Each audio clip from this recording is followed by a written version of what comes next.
बोलिए सद्गुरुदेव की जय। Doctor RP. मौर्य जी ने बहुत ही सुंदर विचार, पेशे से डॉक्टर हैं लेकिन सार्वजनिक कामों में आपकी बहुत रुचि है, धार्मिक आध्यात्मिक दिशा में आप बहुत रुचि रखते हैं। साल में एक बार अवश्य आप विपश्यना करते हैं, हम लोग ध्यान कहते हैं। 7 दिन 15 दिन जितना टाइम होता है निकालते हैं। इतना बिजी होने पर अगर हम लोगों को कह दिया जाए भैया एक दिन मोबाइल नहीं चलेगा, बैटरी डाउन हो गई या बैलेंस चला गया, तो लगता है कि आज का दिन कैसे कटेगा। और 7 दिन कभी 15 दिन तक आप मोबाइल बिल्कुल स्विच ऑफ कर देते हैं, सारा संबंध संसार से तोड़ करके साल में 1 बार 2 बार ये ध्यान विपश्यना साधना करने जाते हैं।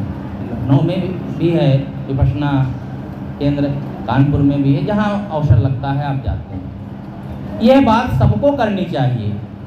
अब जब गृहस्थ जीवन में रह करके आदमी इतना रुचि लेता है और उसी का फल है आज। पहली बार जब मैंने डॉक्टर साहब का प्रवचन सुना था आज से 20-25 साल पहले, तो केवल सुना था, देखा नहीं था। तो मैंने कहा ये कोई बहुत बड़ा संत है, क्योंकि ऐसा कैसे कोई बोल सकता है साधारण। लेकिन बाद में पता चला कि आप डॉक्टर से पेशे से डॉक्टर होते हुए भी अध्यात्म में इतनी रुचि रखते हैं। कबीर साहब की वाणी खूब आप मनन करते हैं और लोगों में इसका प्रचार प्रसार करते हैं। बहुत बहुत धन्यवाद, आप इतनी दूर से आए, हम सब आपके आभारी हैं। अब मैं कुछ मिनट, अब कार्यक्रम दरअसल साहब की आज्ञा है कि जब तक भोजन तैयार नहीं हो जाता है कार्यक्रम चलेगा, तो कुछ मिनट मैं अपनी बात कहता हूँ, फिर हमारे बीच में और पूज्य संतजन विराजमान हैं, वे भी अपनी चर्चा करेंगे। सद्गुरु कबीर साहब की आज जयंती है। दुनिया में जितने भी महापुरुष होते हैं वे समाज को कुछ न कुछ जरूर देते हैं, और जो धर्म के क्षेत्र में आगे बढ़े होते हैं, साधना के क्षेत्र में आगे बढ़े होते हैं, उनको समाज को बहुत कुछ उनसे मिलता है। धर्म और व्यवहार दोनों जीवन के जैसे गाड़ी के जैसे 2 पहिए होते हैं, वैसे जीवन में दोनों आवश्यक हैं। धर्म को और व्यवहार को अलग नहीं किया जा सकता। आप धार्मिक हैं, साधनाशील हैं, साधक हैं, इसका प्रमाण यह है कि आपका व्यवहार कैसा है। कोई व्यक्ति सुबह बैठ करके ध्यान लगाए और उसके पहले बच्चे से, बहू से झगड़ा कर ले या परिवार में किसी से, उसके बाद आंख मूंद कर ध्यान लगाए या भजन करे, क्या उसका मन लगेगा? व्यवहार जब हमारा ठीक होता है, जब आपस में हम रहते हैं जिन लोगों के बीच में, तब ये धर्म का काम होता है। तो धार्मिक होने का मतलब है कि हमारी जो सोच है, समझ है, वह अच्छी होनी चाहिए। हमारे संस्कार तभी अच्छे होते हैं जब हम अच्छी संगत करते हैं। इसीलिए कबीर साहब ने कहा संगत कीजिए साधु की।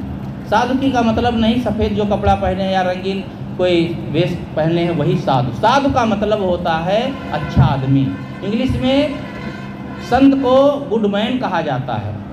जो भी अच्छा आदमी है, किसी को दुख नहीं देता। अभी डॉक्टर साहब कह रहे हैं ये गांठ में अपनी ये बात बांध कर ले जाओ कि हमसे किसी को दुख ना होने पाए, ये हम ख्याल रखें। सद्गुरु अभिलाष साहब ने एक छोटी सी पुस्तक लिखी, संत कौन, बहुत सी पुस्तकें हैं, उसमें उन्होंने पहला वाक्य लिखा, जो दुखी नहीं होता है वह संत होता है। ये नहीं लिखा कि घर छोड़ कर चला जाता है, आश्रम में रहता है, वेश बदल देता है, इसका कोई मतलब नहीं है। जीवन में सुखी होने का मतलब है कि हम स्वयं सुखी होंगे तब हम दूसरे को सुख दे सकते। जो हमारे पास होता है वही हम दूसरों को देते हैं।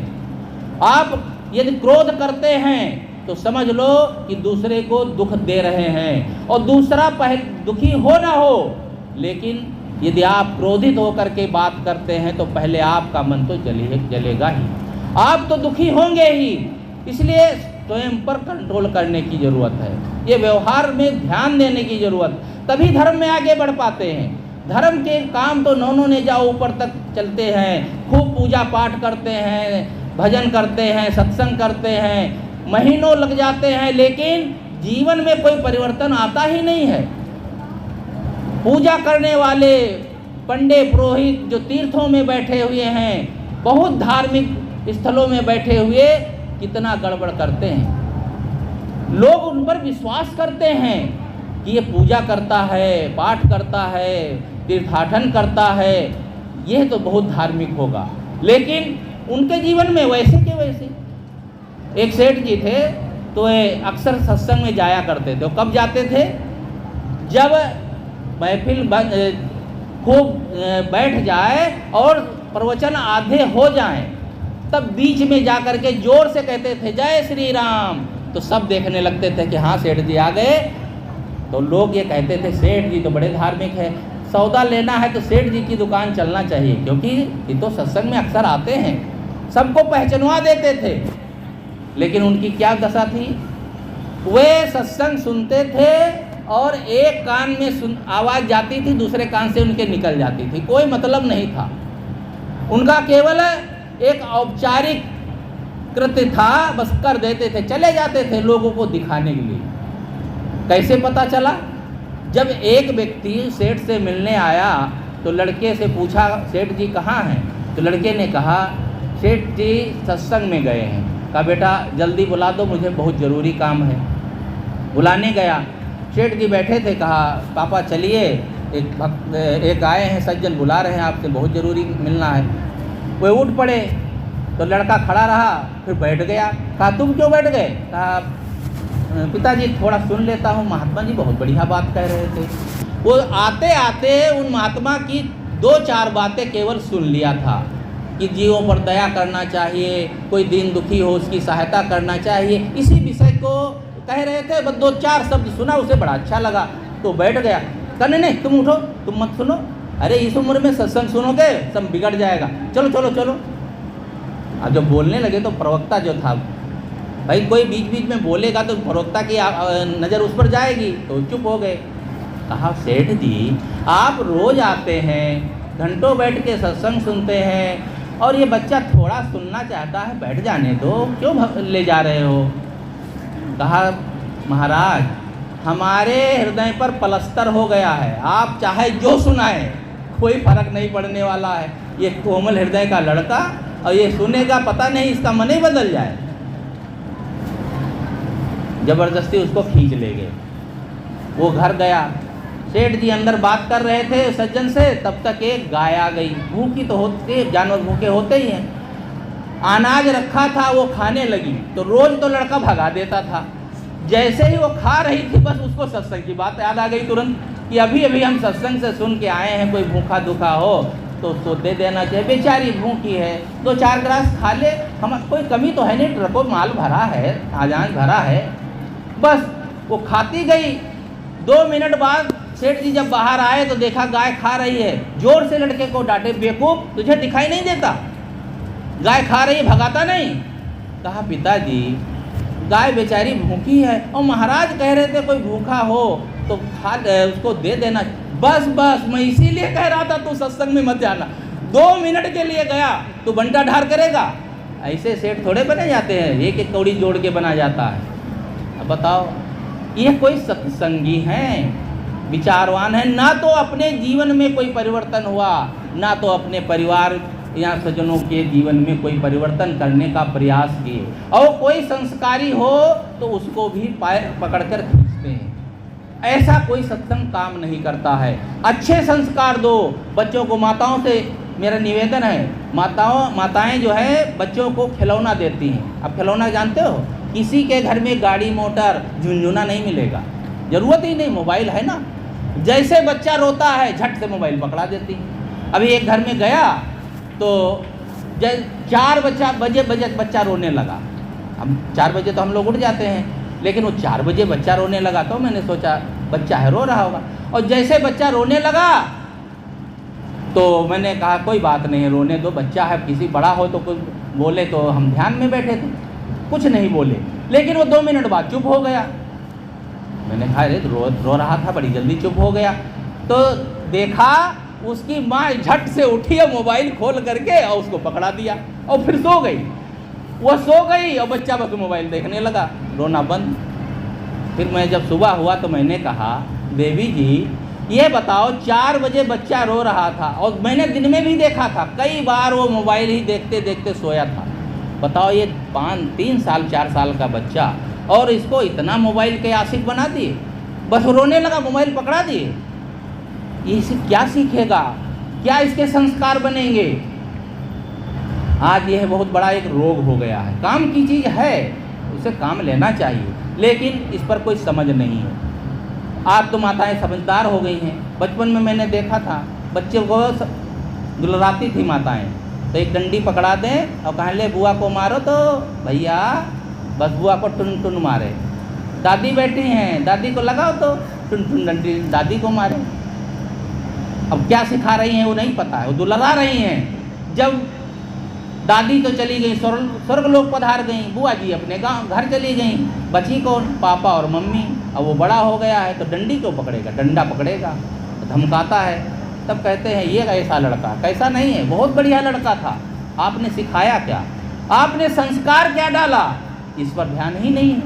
और ये अनजान में, अज्ञानता में ये संस्कार जब पड़ जाते हैं फिर कोई सुधर नहीं सकता है। इसलिए अच्छे संस्कार डालो। और धार्मिक क्षेत्र में तो महा विनाश करने वाले धर्म के लोग ही हैं। साहब ने लिखा था धर्म को डुबाने वाला कौन? धर्म को डुबाने वाले धर्म के ये जो अगुआ हैं यही होते हैं। ये धर्म के नाम पर पंडे पुजारी मंदिरों में बैठे हैं, पूरे तीर्थों में बैठे हैं। यहाँ कहना नहीं चाहिए, ऐसे ऐसे आश्रम हैं कि वहाँ पर बस केवल ठगाई विद्या चलती है, लोगों को बरगलाया जाता है, उल्टी सीधी बातें कही जाती, मंच पर भी बैठ करके हजारों की सभा में न चमत्कार की, अंधविश्वास की बातें परोसी जाती है, उल्टा सीधी बातें। राजा परिवर्त को 60,000 बच्चे एक साथ पैदा होते भये, सब ताली बजाते हैं, पूछते नहीं कोई कैसे हो जाएगा। प्रातः काल रवि भक्ष लियो तो तीनों लोग भयो अंधियारो। प्रातः काल उठे, हनुमान जी भूखे थे, देखा लाल लाल गोला, सोचा फल है, उसको खा गए। पृथ्वी से 13 लाख गुना बड़ा दहकता हुआ आग का गोला, सूर्य, हनुमान जी खा गए। कोई पूछने वाला नहीं है, क्योंकि महात्मा कह रहे हैं ना, बड़े ज्ञानी हैं। ज्ञानी नहीं, ये सब अज्ञान में खुद पड़े हैं और दूसरे को अज्ञान में डालते हैं। मैं ये समझता हूँ आप लोग इस सब चीज़ से बचो, समझो, इस अज्ञानता में मत पड़ो और पूजा पुजौल में ज़्यादा समय ना गंवा करके ज्ञान भक्ति में समय लगाओ। नहीं तो ये ठेकेदार आपको ऐसा डुबाएंगे जहाँ पर आपको उभरने का समय नहीं मिलेगा। एक बार इलाहाबाद प्रयाग में एक सज्जन आए, बताने लगे हमारा छोटा भाई मिलिट्री में है, उसको घर जाना था, तो प्रयागराज में उसको ट्रेन बदलना था, तो 4 घंटे का समय था। तो उसने सोचा लोग कहते हैं त्रिवेणी में नहाने से पाप कटते हैं, लेकिन मैंने तो कोई जीवन में पाप ही नहीं किया, लेकिन सब नहाते हैं तो चलो हम भी थोड़ा नहा लेते हैं। वो भी चला गया, एक दुकान पर अपनी पत्नी को बैठा दिया। पत्नी देहात की, थोड़ा सीधी सादी थी, झोला पकड़ के बैठ गई। वो चला गया अपना पूजा का सामान, अगरबत्ती नारियल लेने। इधर वो पंडे के लड़के लोग देख रहे थे कि एक औरत को यहाँ बैठा के गया है, ज़रा भोली भाली है, इसको बरगलाया जा सकता है। बस कहा बहन जी आपको आपके पति बुला रहे हैं, इशारा कर दिया दूसरी तरफ और किसी गली में ले जा गायब कर दिया। जब वो लौट कर आया तो पत्नी नहीं। दुकानदार से पूछा, दुकानदार जानता था लेकिन बोला क्यों बोले, उसको क्या पड़ी? उसने कहा मैं तुम्हारी पत्नी की रक्षा करने के लिए बैठा हूँ कि अपनी दुकानदारी करूँ। बेचारा इधर उधर खोजता है, परेशान हो गया। मिलिट्री का जवान लगा गुस्सा, निकाला रिवाल्वर और वही दुकानदार की खोपड़ी पर रख दिया। कहा बताओगे कि बस? तुरंत चिल्लाया दुकानदार। बस 5 मिनट में उसकी पत्नी आ गई, ले आए। ये सच्ची घटना है। कैसे ये धार्मिक है? दिन रात उसी में डुबकी लगाते हैं, खूब नहाते गंगा में। गंगा का नाम लेने से जिसके पाप धुलते हैं और नहाने वाले महापापी बने घूमते हैं। ये धार्मिक लोग, मैं इसलिए कहता हूँ कि हम लोग भी धार्मिक क्षेत्र में हैं।